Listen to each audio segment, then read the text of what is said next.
released a motorcycle unlike anything else in its lineup.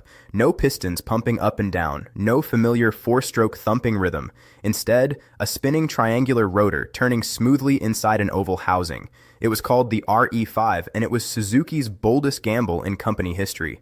Even before you looked at the engine, the RE5 announced its strangeness. A cylindrical taillight unit sat mounted on the rear like a piece of laboratory equipment, a design cue meant to echo the round motion spinning inside the engine.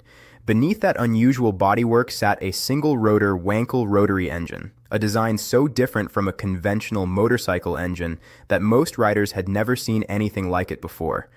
Riders who first started the RE5 described a sound completely unlike any motorcycle they had ridden before. A smooth, high-pitched, whirring hum rather than the familiar mechanical clatter of pistons and valves. Suzuki topped the fuel tank with a striking cylindrical instrument pod, its rounded shape once again echoing the spinning rotor at the heart of the engine below.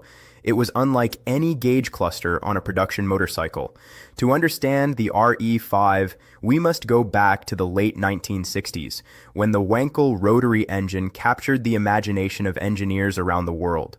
Its promise was tempting: fewer moving parts, smoother operation, and a compact design that seemed perfect for motorcycles. Suzuki's engineering team licensed Wankel rotary technology, following the same path that automakers like NSU had already taken.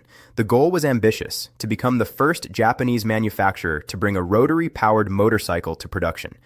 At the time, Suzuki had built its reputation on two-stroke engines, but tightening emissions regulations in the United States threatened that entire product line. The rotary engine offered a possible escape route, a completely different technology unaffected by the same restrictions. Inside the RE5's engine, a triangular rotor spun eccentrically within an oval-shaped chamber, creating three separate combustion pockets as it rotated. This single rotor produced power with a smoothness no piston engine could easily replicate. Because the rotary engine generated intense localized heat, Suzuki engineers designed a water cooling system for the rotor housing, paired with a separate oil cooling circuit for the rotor itself, a level of thermal engineering rarely seen on a motorcycle. Suzuki fitted the RE5 with two spark plugs per rotor housing, a leading plug and a trailing plug, working together to ignite the fuel mixture more completely across the long, curved combustion chamber. A specially tuned Mikuni carburetor fed the rotary engine, calibrated to handle the unique breathing characteristics of a Wankel design, which behaved quite differently from any piston engine Suzuki had built before. Every visual detail of the RE5 reinforced its futuristic ambitions. The rounded fuel tank, the cylindrical gauge pod, and the chrome-trimmed taillight combined to make it look like a motorcycle from an entirely different era. Before reaching production, Suzuki tested prototype rotary engines extensively, working to solve persistent challenges with rotor tip seal wear and fuel consumption, problems that plagued rotary engine development across the entire industry.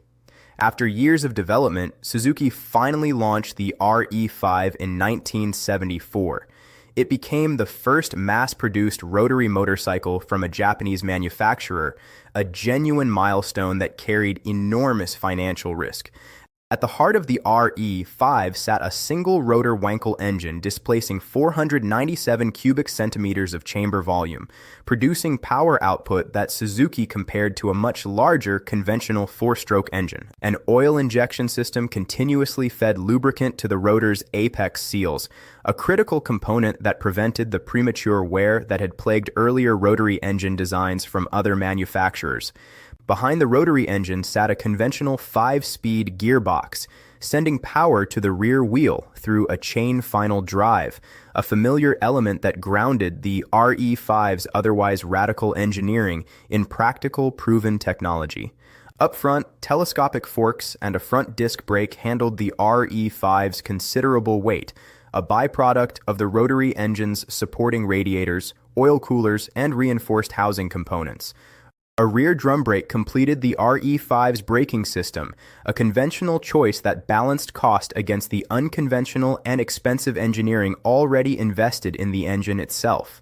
A radiator mounted at the front of the bike cooled the rotor housing's water jacket, giving the RE5 a distinctly car-like cooling system that few motorcyclists of the era had ever encountered up close. Managing dual ignition for each rotor housing required a more complex electrical system than Suzuki's conventional motorcycles, another example of how deeply the rotary concept touched every part of the RE5's design. Despite its unconventional internals, the rotary engine's compact shape allowed Suzuki to fit it into a relatively narrow steel frame, giving the RE5 a surprisingly manageable width for such an experimental machine. A separate oil cooler beneath the engine managed the additional lubrication demands of the rotor's apex seals, adding yet another layer of complexity compared to a standard piston engine motorcycle. The exhaust system carried away spent gases with a distinctive tone shaped by the rotary engine's continuous combustion cycle rather than the sharp individual pulses produced by a piston engine. One of the RE5's most talked about features was its flip-top instrument pod, which opened like a small hatch to reveal warning lights for oil pressure, turn signals, and high beam, a genuinely novel design touch.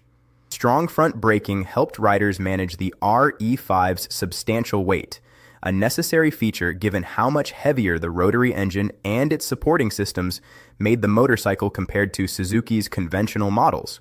When engineers and journalists first examined the finished engine, many marveled at how different it looked from anything else in motorcycling, a machine built almost entirely without pistons, valves, or camshafts.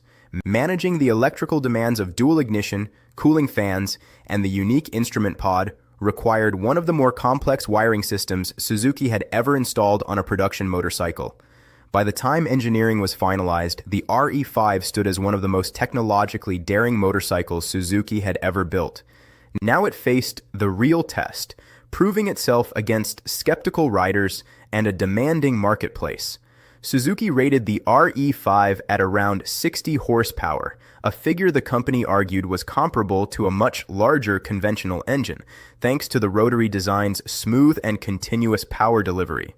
That power translated into smooth, steady acceleration rather than a sudden rush, a character that felt closer to a small car engine than to the punchy two-stroke motorcycles Suzuki was already famous for. Top speed reached close to 100 miles per hour, respectable performance for the era, though the RE5 was never intended to be the fastest bike on the road. Motorcycle journalists who tested the RE5 were struck by its uncanny smoothness, describing a power delivery so free of vibration that some riders initially struggled to judge engine speed by feel alone. That smoothness came with real trade-offs. The RE5 weighed noticeably more than comparable four-stroke motorcycles, a direct result of its radiators, oil coolers, and reinforced rotor housing. Despite its compact single rotor, the surrounding cooling and lubrication systems added enough weight and bulk to offset much of the rotary engine's theoretical space-saving advantage.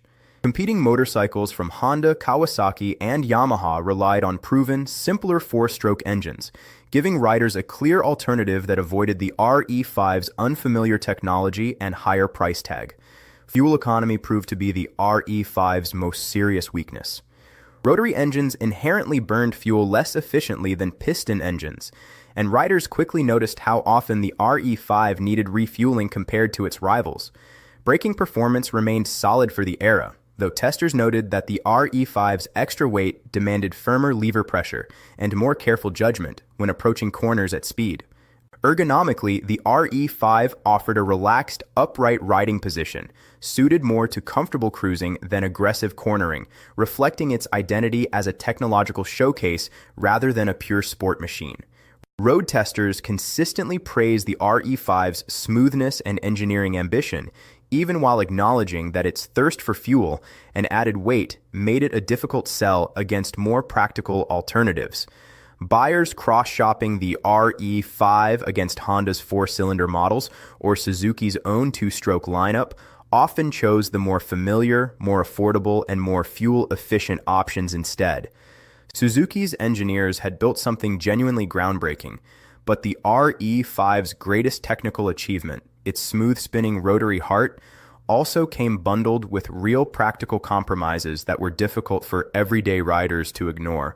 All of this engineering came at a steep price, positioning the RE5 well above many of Suzuki's other motorcycles and even above some larger four-cylinder machines from rival manufacturers.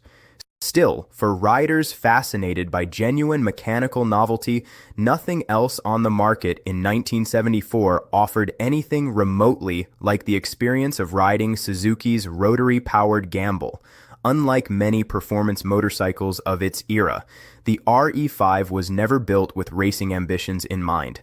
Suzuki designed it primarily as a technological showcase rather than a competition weapon. The RE5's added weight and modest power output made it a poor fit for competitive racing against lighter, more focused sport bikes already dominating circuits at the time. Instead of chasing championships, Suzuki focused its rotary program on proving reliability and refinement, hoping to demonstrate that the technology could eventually mature into something genuinely competitive. Without a racing pedigree to lean on, the RE5's reputation rested entirely on its engineering story, a narrative built around innovation rather than victories on the track. Long-term reliability remained a genuine concern for rotary engines industry-wide, and Suzuki's engineers worked continuously to improve rotor tip seal durability throughout the RE5's short production run.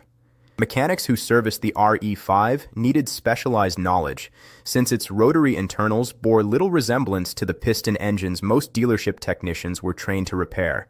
Despite lacking racing glory, the RE5 proved that a rotary engine could function reliably in everyday motorcycle use, an important technical validation even without championship trophies to show for it.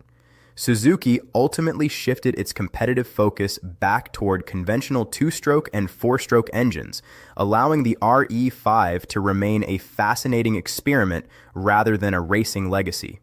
Even without racing success, the RE5's engineering boldness gave it a lasting place in motorcycling history as one of the most daring experiments ever attempted by a major manufacturer.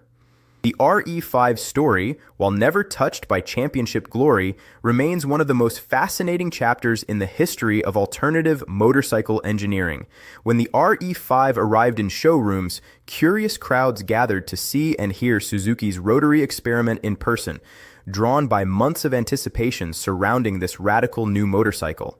Sales, however, fell well short of Suzuki's expectations. The combination of high price, thirsty fuel consumption, and unfamiliar technology made many potential buyers hesitant to commit.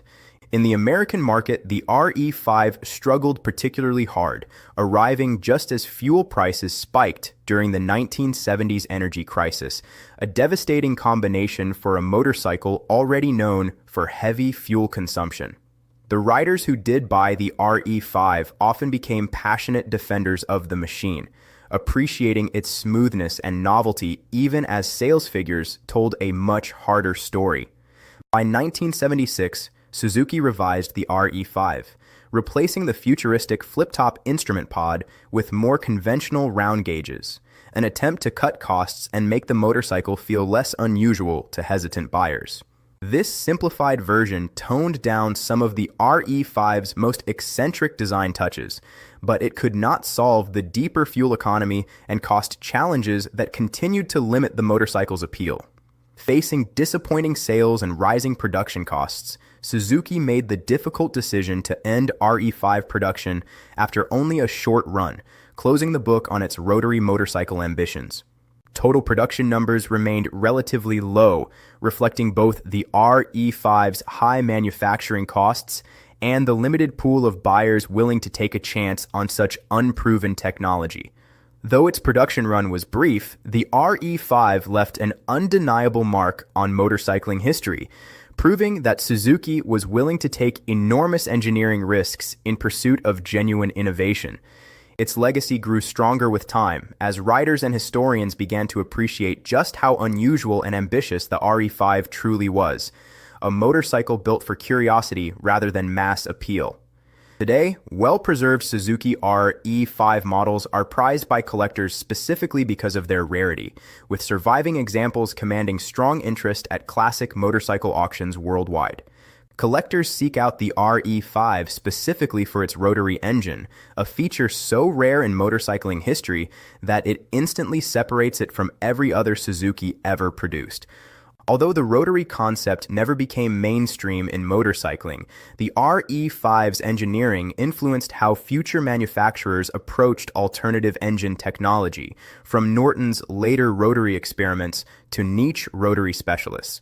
The Suzuki RE5 remains a symbol of what happens when engineers are given the freedom to chase genuine innovation, even when the market ultimately proves unready for it. In the end, the Suzuki RE5 was too thirsty, too expensive, and too unfamiliar to conquer the market. But as an engineering achievement, it remains one of the boldest gambles Japan's motorcycle industry ever took, a rotary masterpiece that time has only made more fascinating.